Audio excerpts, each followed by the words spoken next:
बिस्मिल्लाहिर्रहमानिर्रहीम। अस्सलाम वालेकुम, आदाब। আজকে আমি কথা বলবো মহামান্য রাষ্ট্রপতি জনাব শাহাবুদ্দিন চুপ্পু কতটুকু ঝুঁকি এবং কি তার ভবিষ্যৎ হতে পারে। ইনফ্যাক্ট আমি তো আসলে যেভাবে বললাম বিষয়টা, আমি কোনো জ্যোতিষী না, কোনো স্পিরিচুয়াল ম্যান না, বা আমি ভবিষ্যৎ দুষ্টাও না। চলমান ঘটনা প্রবাহ এবং অতীত, বর্তমান এবং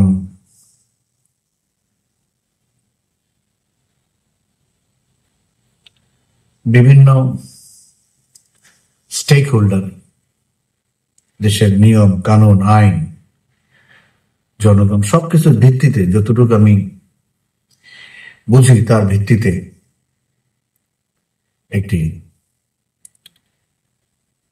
মোটামুটি একটি সিরিয়াস আলোচনাই হতে পারে। আমি প্রথমে রাষ্ট্রপতি শাহাবুদ্দিন চুপ্পুর ব্যক্তিগত জীবন নিয়ে একটু আলোকপাত করতে চাই।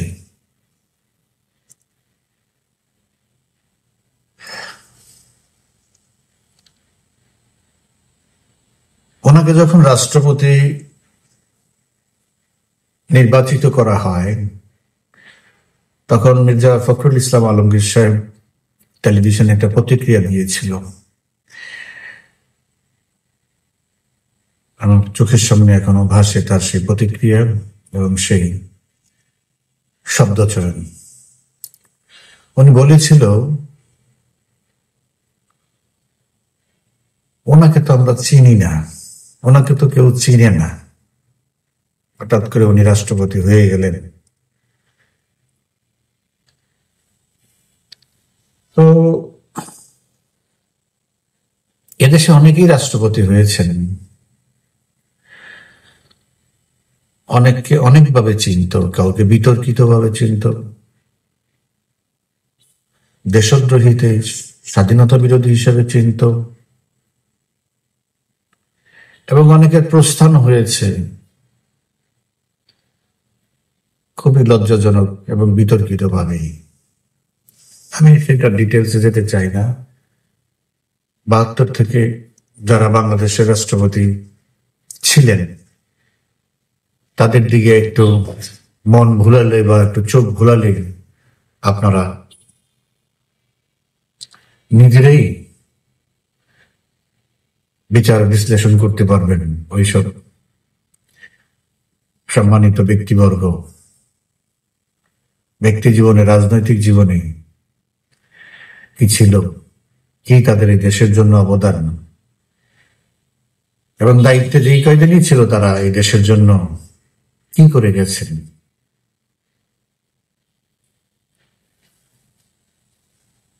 শাহাবুদ্দিন চুপ্পু সবাই জানেন যে ওনার বাড়ি পাবনায়। ওনার শুরুটাই রাজনীতি দিয়ে, ছাত্রলীগ করতে এক সময়, ছাত্রলীগ শেষ হওয়ার পরে ছাত্রলীগের স্থানীয় নেতা ছিল, ছাত্রলীগের পরে যুবলীগের নেতা ছিল, এবং জেলা পর্যায়ের বড় নেতাই ছিলেন ছাত্রলীগ, যুবলীগ। সবচেয়ে বড়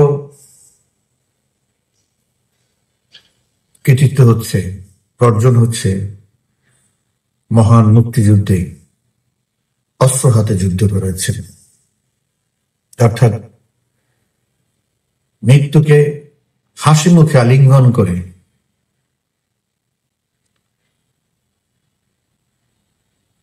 জীবনের সবকিছুকে তুচ্ছ করে বাংলাদেশের মুক্তির জন্যে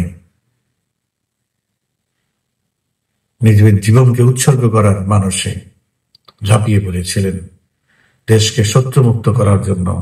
সবই করেছেন জাতির পিতা বঙ্গবন্ধুর ডাকে সাড়া দিয়ে। আবার ৭৫-এর 15ই আগস্টের পরে বঙ্গবন্ধুকে হত্যা করার পরে তাকে গ্রেপ্তার করা হয়েছিল, অমানসিক নির্যাতন করা হয়েছে, দীর্ঘদিন জেলে ছিলেন। সেখান থেকে ঘুরে দাঁড়িয়ে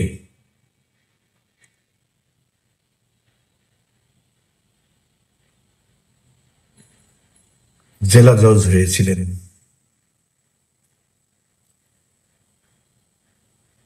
দুর্নীতি দমন কমিশনের কমিশনার ছিলেন। ওনার আরেকটি বড় অর্জন, মাননীয় প্রধানমন্ত্রী ওনাকে দায়িত্ব দিয়েছিলেন 2001 থেকে 2006 সাল পর্যন্ত বিএনপি জামাতের অত্যাচার নির্যাতনে আমাদের কত নেতাকর্মী সমর্থককে হত্যা করা হয়েছিল, কত মা বোনের ইজ্জত নষ্ট করা হয়েছিল, ধর্ষণ করা হয়েছিল, কত বাড়িঘর জ্বালিয়ে দেওয়া হয়েছিল, দখল করা হয়েছিল। অত্যন্ত কৃতিত্বের সাথে, ন্যায়নিষ্ঠভাবে, সততার সাথে দীর্ঘদিন পরিশ্রম করে সেই রিপোর্ট তিনি মাননীয় প্রধানমন্ত্রীর কাছে সাবমিট করেছিলেন। এই কথাগুলো বলার উদ্দেশ্য হচ্ছে, শাহাবুদ্দিন চুপ্পু মহামান্য রাষ্ট্রপতি কোন বইফোর ব্যক্তি না, কোন ধমকে হুমকিতে কাবু হওয়ার মতো ব্যক্তি তিনি না।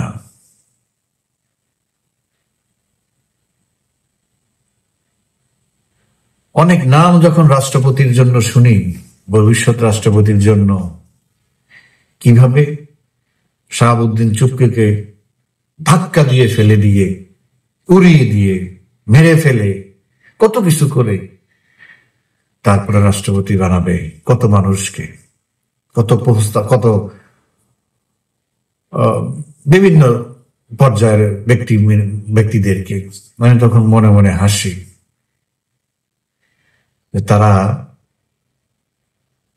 রাষ্ট্রপতি শাহাবুদ্দিন চুপ্পুকে মোটেই চিনতে পারেনি।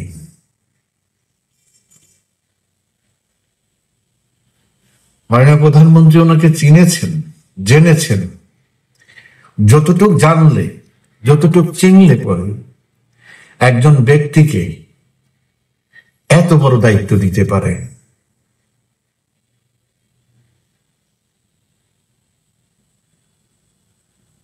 ওনার সাথে আমারও কিছু সময়ের জন্য ব্যক্তিগত পরিচয় ছিল, এবং বিশেষ একটা কারণে ব্যক্তিগতভাবেই আমি তাকে এতটা গভীরে চিনেছি, যেটা আমি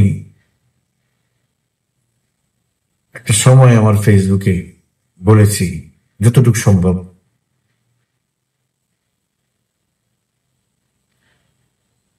এবং ওই সময়ের ওই ঘটনাগুলো আমি মাননীয় প্রধানমন্ত্রীকে অবহিত করেছি, বিকজ ওইটা আমার উপলব্ধি থেকে আমি সেটা করেছি, এটা দরকার ছিল।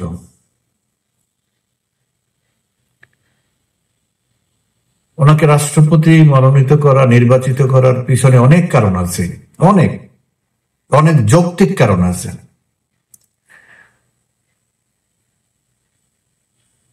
মাননীয় প্রধানমন্ত্রীর হাতের কাছে যারা ছিল, আমি যতটুকু জানি,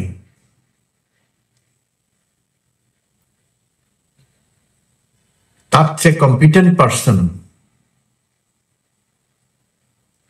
তেমন একটা ছিল না বললেই চলে।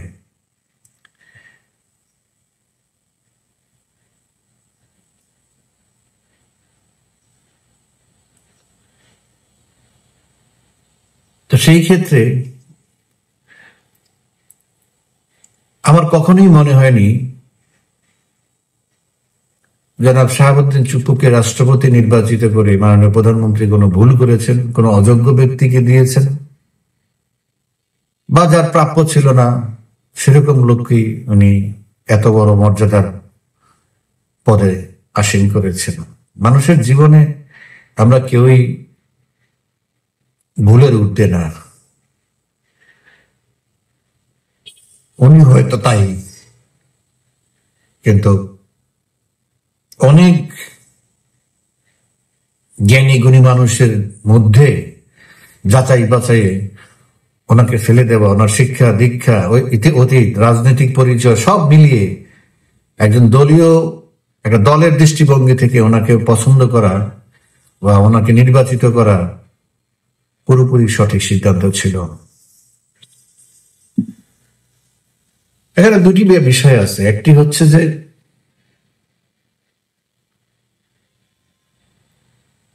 আওয়ামী লীগের অনেকেই দেখি অনেক সময় অনেক ফেসবুকে বিভিন্ন কথায় ওনার উপরে ক্ষোভ, উনি কিছু করছেন না, উনি এটা করেন না কেন, ওইটা করেন না কেন, উনি কেন চুপ করে আছেন। এটার পুরোপুরি ব্যাখ্যা দেওয়ার সময় এখন না। এই জন্য আমি এই বিষয়ে বিস্তারিত কিছু না বলে শুধু এইটুকুই বলবো, যারা আমাকে চিনেন, জানেন, বুঝেন,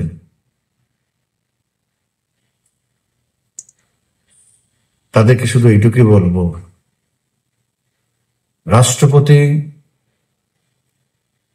পরিবেশ পরিস্থিতি এবং তার অবস্থানে থেকে যা করার প্রয়োজন ছিল এবং যা করার প্রয়োজন উনি তাই করছেন।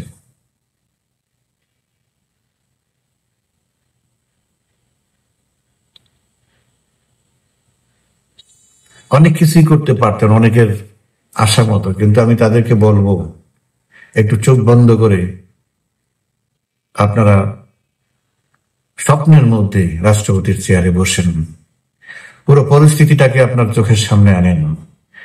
এই পরিস্থিতিতে আপনি কি করতেন, আপনি যা করতেন তার প্রতিক্রিয়া কি হতো, তার প্রতিক্রিয়া কি হতো। এর বেশি কিছু আমি আর বললাম না।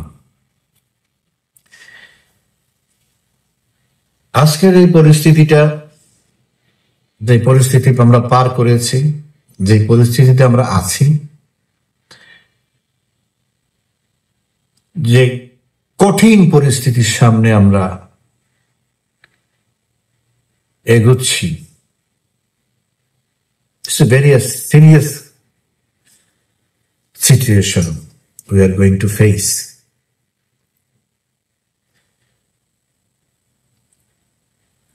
আমরা বলতে সবাই যার যার অবস্থান থেকে,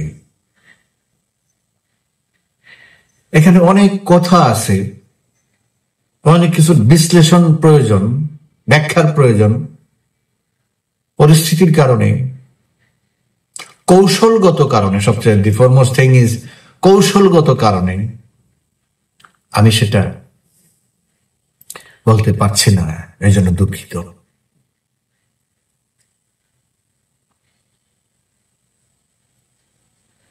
এখানে তিনটি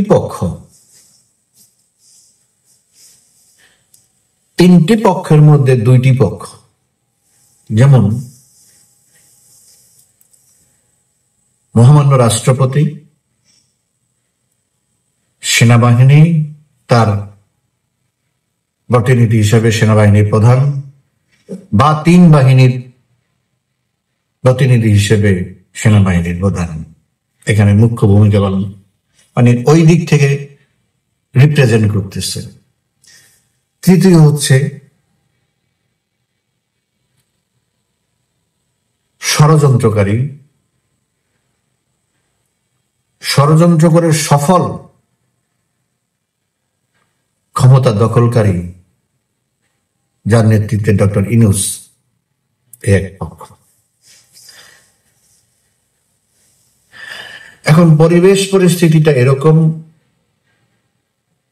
আসছে সামনে, এই তিন পক্ষের মধ্যে দুইটি পক্ষের একটা পক্ষ টিকে থাকতে হবে, দুই পক্ষ টিকে থাকতে পারবে না। এবং উভয় পক্ষ, এক পক্ষ আরেক পক্ষকে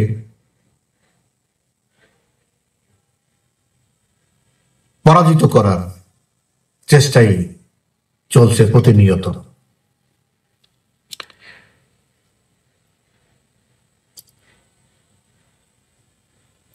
খুব সহজভাবে কিছু ক্যানভাসার আছে, এমনি কিছু লোকজন আছে, খুব সহজভাবেই ধাক্কা দিয়ে রাষ্ট্রপতিকে ফেলে দিচ্ছে, জেনারেল ওয়াকারকে ফেলে দিচ্ছে। ডে ওয়ান, মানে ডে ওয়ান ঠিক না, মানে এটা কিছুদিন পর থেকেই, 8ই আগস্টের কিছুদিন পর থেকেই এটা একটা প্রচেষ্টা আছে। দেখেন, নাবালক আর শিশু হোক, আসিফ মাহমুদ ডক্টর ইউনূসের অত্যন্ত ঘনিষ্ঠ এবং উপদেষ্টা পরিষদের সদস্য এবং স্বাভাবিকভাবেই প্রভাবশালী উপদেষ্টা। যাই হোক, আমি পছন্দ করি আর না করি, আমি মূল্যায়ন করি না করি, কিন্তু বাস্তবতাটা হচ্ছে সরকারের পরিচালনার স্টিয়ারিং এ যেখানে ইউনূস বসা আছে, তার পাশেই আসিফ মাহমুদ বসা আছে। কিন্তু আপনারা নিশ্চয়ই শুনেছেন যুগান্তর টেলিভিশনে, যমুনা টেলিভিশনে একটা সাক্ষাৎকারে আসিফ বলেছিল, ডক্টর ইউনূসকে প্রধান উপদেষ্টা পদে বসানোর বিরোধিতাটা সেনাবাহিনী প্রধান কিভাবে করেছিল সেটা আপনারা সবাই জানেন, আমি সেই নিয়ে বিস্তারিত বলতে। এইরকম একটি ঘটনা সামনে আসার পরেও, এবং এটা তো ডক্টর ইউনূস প্রথম দিন থেকেই জানে যে সেনাবাহিনীর প্রধান তাকে, তার পক্ষে ছিলেন না, তিনি যেন প্রধান উপদেষ্টা না হতে পারেন। খুব স্বাভাবিকভাবে আমিও যদি ইউনূস সাহেবের জায়গায় থাকতাম, আমার প্রথম কাজ হলো সেনাবাহিনীর প্রধানকে সরিয়ে দেওয়া, কারণ এটা একটা স্পর্শকাতর বিষয়। সেনাবাহিনীর জোরে ক্ষমতায় আমরা টিকে থাকবো, তো সেনাবাহিনীর প্রধান যদি আমাকে পছন্দ না করে মনে প্রাণে, যে কোনো সময় যে কোনো ঘটনা ঘটতে পারে, তো আমার তো প্রথম কাজ হচ্ছে সেনাবাহিনী প্রধানকে বা সেনাবাহিনীকে আমার একটা গ্রিপে নিয়ে আসা, তাকে সরিয়ে বা যেভাবে হোক। সেই প্রসেসটা যে করে নাই তা তো না, অনেকবার করেছে, কিন্তু সফল হয়নি। সফল না হওয়ার পেছনের প্রধান কারণ হচ্ছে সেনাবাহিনীর 99% সদস্য জেনারেল ওয়াকারের পিছনে দাঁড়িয়ে গেছে। যে কারণেই হোক, সে সফল হয়েছে সেনাবাহিনীকে তার পক্ষে নিয়ে আসতে। বাট 5 তারিখ পর্যন্ত, 5 তারিখের আগে যে সবকিছু তার পক্ষে ছিল, ব্যাপারটা সেরকমও না। কিন্তু পরিস্থিতির কারণে উনি বুঝাতে সক্ষম হয়েছে সেনাবাহিনীকে, সেই জন্যই সেনাবাহিনী তার পিছনে দাঁড়িয়ে গেছে। সো চাইলে ইউনূস তাকে সরাতে পারবে না, সরাতে পারে নাই, এখন পারবেও না। তারপরও চেষ্টা থেমে নাই। এখন কথা হচ্ছে, রাষ্ট্রপতি কি এই যে সেনাবাহিনী প্রধান জেনারেল ওয়াকার এবং ইউনূস, এদের মাঝখানে বা এদের কোনো দিকে কোনো ভূমিকা রাখছে? আমার ব্যক্তিগত উপলব্ধি হলো না। রাষ্ট্রপতি খুব স্বাভাবিকভাবেই, খুবই স্বাভাবিকভাবে ইউনূসকে পছন্দ করার মতো কোনো কারণ নেই। তাকে 8ই আগস্ট শপথ পড়ানোর, এটা তার জীবনের, সারা জীবনের সবচেয়ে কষ্টকর একটা সময় ছিল সেদিন, কিন্তু তার কোনো উপায় ছিল না, তাকে সেটা করতে হয়েছে অনেক কিছুর কারণে, নিজেকে টিকে থাকার কারণে, দেশকে পুরোপুরি খুব তড়িৎ গতিতে ধ্বংস করার হাত থেকে রক্ষা করার কারণে, এবং ভবিষ্যতে কিছু একটা করা যাবে এই আকাঙ্ক্ষার কারণে তিনি সেদিন এই কাজগুলো এবং আজ পর্যন্ত যা করেছেন এগুলো করছেন। হ্যাঁ, এটা ঠিক, রাষ্ট্রপতি চাইলে এখনো তার হাতে সাংবিধানিক, যেহেতু রাষ্ট্র এখনো সংবিধানের উপরে চলছে,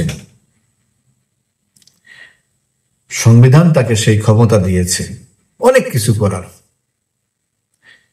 আমি একটা জিনিস করলেই হবে না, একটা জিনিস করার পরে সেখান থেকে যদি আমি সুফল ভোগ করতে না পারি, সেই জিনিস করার থেকে না করাই ভালো। সেটা হিতে বিপরীত হতে পারে। এখন এখানে শুধু একটা দুইটা প্লেয়ার না, এখানে অনেকগুলি প্লেয়ার দেশে বিদেশে মিলে, তো সব কিছুকে ম্যানেজ করে তারপরে গিয়ে একটা কিছু করানো, এটাই হলো বাস্তবতা। এটার উপরই সিদ্ধান্ত নিতে হবে। অতএব যারা মনক্ষুণ্ণ হতেই পারে, সেটা নিয়ে তো আমার বলার কিছু নেই, অনেক চিন্তা থাকতেই পারে যে রাষ্ট্রপতি এই করছে না সেই করছে না, তাদেরকে বলবো বিষয়টা তো সহজ না।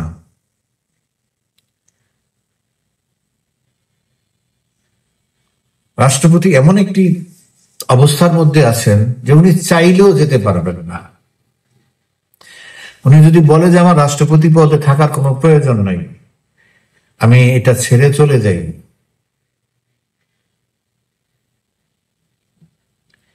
আমি নিশ্চিত ডক্টর ইউনূস খুব শ্রদ্ধার সাথে, সম্মানের সাথে বলবে যে আপনি কিভাবে যেতে চান, কি কি সম্মান নিয়ে যেতে চান বলেন, আমি সেইভাবে ব্যবস্থা করব, এক পায়ে দাঁড়া, শুধু ওনাকে যাওয়ার জন্য। উনি ওনার চিন্তা করলে তো উনি এই সিদ্ধান্তটা নিতে পারতেন। ইউনূসই তাকে সসম্মানে যা করতে চাইতো, যেইভাবে হোক, বিদেশে যেতে চায়, দেশে থাকতে চায়, সবকিছু মেনে নিত। পরে কি হতো সেটা ব্যাপার, হয়তো বিদেশে গেলে আর কিছু করার ছিল না, কিন্তু দেশে থাকলে এখন আমি বললাম, পরে আমি কি করলাম সেটা অন্য জিনিস, বিশ্বাস করলাম কি করলাম না, বা বিশ্বাস ভঙ্গ করলাম কিনা সেটা তো ভবিতব্য। কিন্তু প্রাথমিক অবস্থায় ইউনূস তাকে ঢেলে দিবে, আপনি যা চাইবেন তাই হবে স্যার। এর চেয়ে খুশির খবর আর ইউনূসের কাছে কিছু হতে পারে না। অন্যদিকে রাষ্ট্রপতি যদি এই কথা বলেন, এর চেয়ে খারাপ খবর সেনাবাহিনীর কাছে আর কিছু হতে পারেন না। এখন কি করবেন উনি?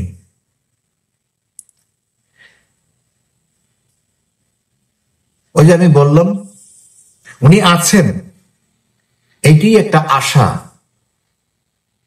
এটা একটা আশাকে বাঁচিয়ে রাখা। উনি নাই, সবকিছু শেষ। এই জিনিস আমি বুঝি, আপনি বুঝেন, আমাদের প্রতিপক্ষ শত্রুরাও ভালো করেই বুঝে, যার জন্য মাঝে মাঝে হুঙ্কার দেয় যদি চুপ্পু সাহেব নিজের থেকে তাড়াতাড়ি করে বিদেয় হয়ে যায়। না, সেই জন্য ওনার ব্যাকগ্রাউন্ডটা আমি বললাম।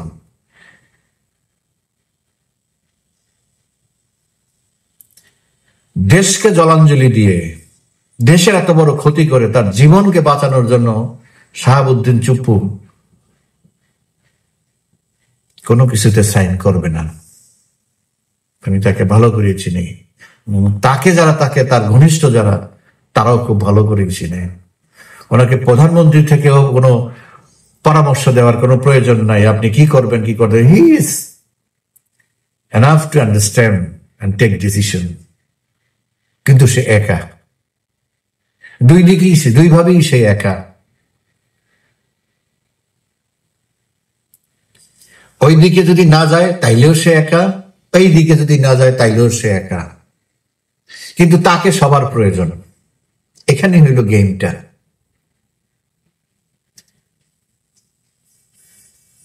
এখন রাষ্ট্রপতিকে আঘাত করা মানে তাকে সরিয়ে দেওয়ার মতন কোন কারসাজি করা, কোন ষড়যন্ত্র করা বা কোনো আন্দোলন সংগ্রামের মধ্যে যাওয়া মানেই হলো এটা সেনাবাহিনীর বিরুদ্ধে। কারণ সেনাবাহিনীর প্রধানকে যেহেতু সরাতে পারতেছে না সরাসরি, তাকে সরাতে হবে রাষ্ট্রপতির মাধ্যমেই।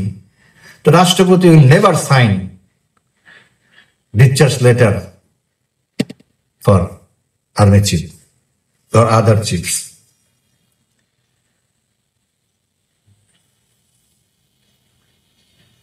এই কারণে পরিস্থিতিটা কিন্তু মুখোমুখি।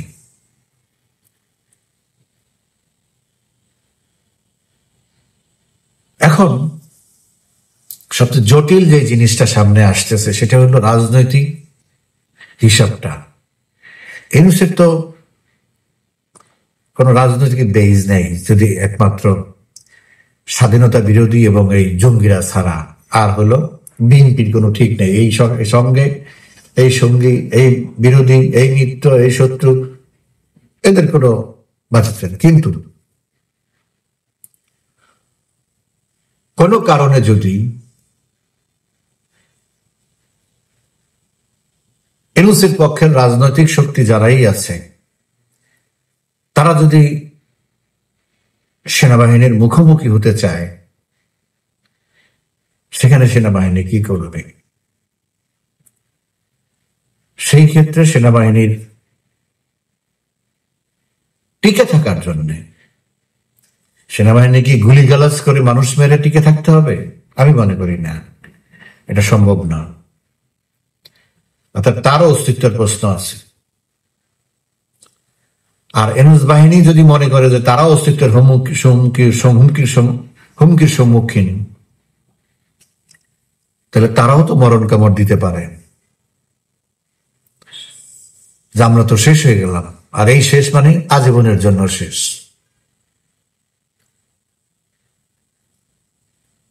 তখন সেনাবাহিনীর জন্য রাজনৈতিক শক্তির প্রয়োজন হবে।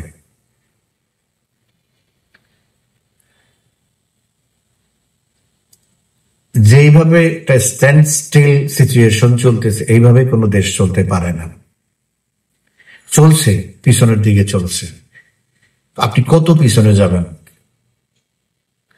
অলমোস্ট দেয়ালে পিঠ থেকে গেছে সবার, ইউনূসের জন্য, সামরিক বাহিনীর জন্য, সর্বশেষ এই দেশের জন্য। ডিসিশনে আসতে হবে এবং হাতে সময় খুব কম সবার জন্যই। নির্বাচন পিছানো, নির্বাচন আগানো, যাই কিছু করুক, এগুলি হলো খেলার খেলা। বাস্তবে হলো সবকিছুর মধ্যে আওয়ামী লীগ। আওয়ামী লীগকে বাদ দিয়ে এই দেশে কোনো পলিটিক্যাল সলিউশন হবে না।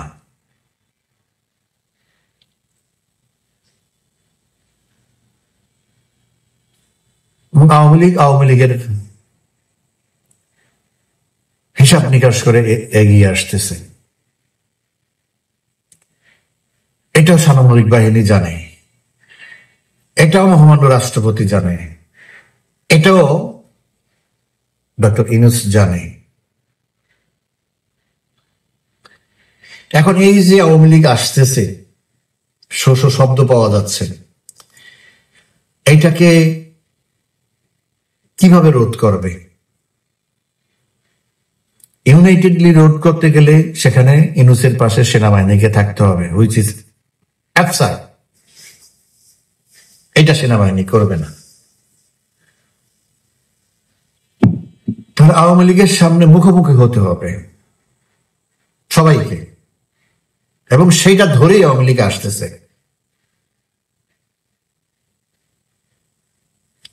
সেনাবাহিনীকে রক্ষা করার একমাত্র নিজেদের রক্ষা করার একমাত্র পথ হলো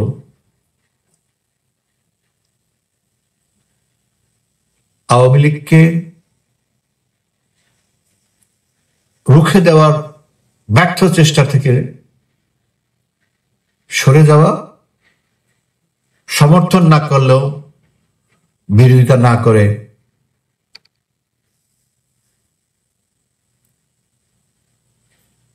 তাদের অবস্থানে তারা বসে থাকা।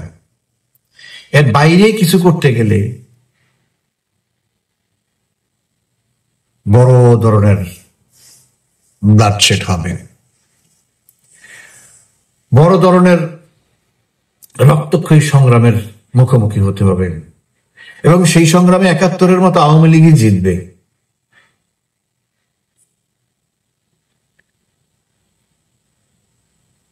নিশ্চিতভাবে ইনশাআল্লাহ সেই প্রক্রিয়া সম্পাদন করা আছে। কিন্তু কথা হচ্ছে, তাহলে সেনাবাহিনী যদি আওয়ামী লীগের বিপক্ষে অবস্থান নেয়, ওই সময়ে ৭১ সালে পাকিস্তানি সেনাবাহিনীকে এদেশের মানুষ এবং আওয়ামী লীগ যেভাবে ট্রিট করেছিল, ঠিক একইভাবে বিবেচনা করবে। তাতে করে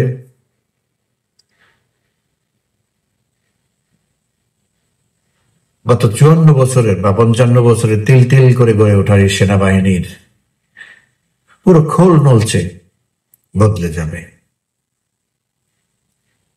এই সেনাবাহিনী আর তখন জনগণের সেনাবাহিনী থাকবে না। এই সেনাবাহিনী হয়ে যাবে তাদের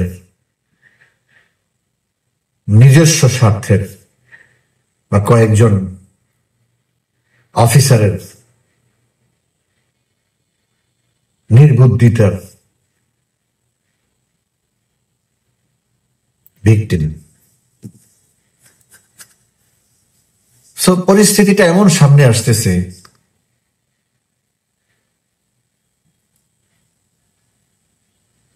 এই পরিস্থিতিকে ঠেকানোর জন্য সেনাবাহিনীর কর্তব্য আছে, করণীয় আছে। সেই ব্যাপারে আমি বিস্তারিত এখন আর কিছু বলবো না। সবাই জানে, ডক্টর ইউনূসও জানে, সেনাবাহিনী জানে, মাননীয় প্রধানমন্ত্রী জানে, মহামান্য রাষ্ট্রপতিও জানে। এর যতই রকমের যত খেলা খেলুক,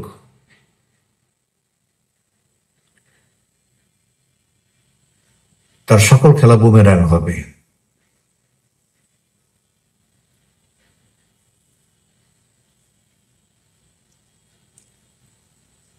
মহামান্য রাষ্ট্রপতিকে টাচ করার ক্ষমতা ইউনূস বা তার কারো কোনো শক্তি নাই। ওই দিন শেষ হয়ে গেছে। তারা যদি ৫ তারিখে কিছু করার ছিল থাকতো, ওই দিনই তার টাইম ছিল, এর বাইরে আর কিছু করার নাই। তারপর থেকে ৮ তারিখের ৫ তারিখের ৬ তারিখ থেকেই রাষ্ট্রপতি নিরাপত্তা অনেক কঠিন হয়ে গেছে।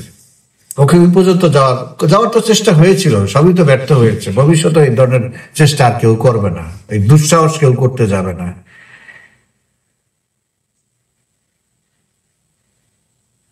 রাষ্ট্রপতি তখনই পদক্ষেপ নেবে যখন তার পদক্ষেপটা কার্যকর হবে, দেশের মানুষ তার ওই পদক্ষেপের সুফল ভোগ করবে, দেশের কল্যাণ হবে।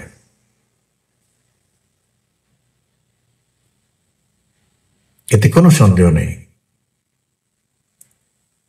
অতএব যারা স্বপ্ন দেখেন, দুঃস্বপ্ন দেখেন, রাষ্ট্রপতিকে ধাক্কা দিয়ে, একজনকে ধাক্কা দিয়ে ১০ জনকে ফেলে দেওয়া, ওইটা দুঃস্বপ্নে, ওইটা স্বপ্নই থাকবে, কোনোদিনও সেটা বাস্তব হবে না, সেই সুযোগই নাই। বরং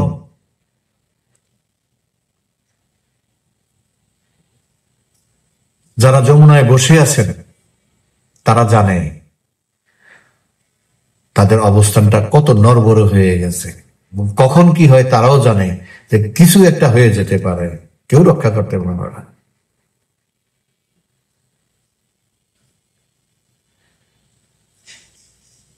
তো রাষ্ট্রপতির দিকে না তাকিয়ে যমুনার দিকে তাকান, ইউনূসের দিকে তাকান। আগে দেখতে কেমন ছিল, এখন কেমন, ভবিষ্যতে তাকে দেখতে কেমন লাগবে, এইসব চিন্তা করেন। বেশি দিন দেখা যাবে না, শেষ দেখা দেখে নেন। সব দিক দিয়ে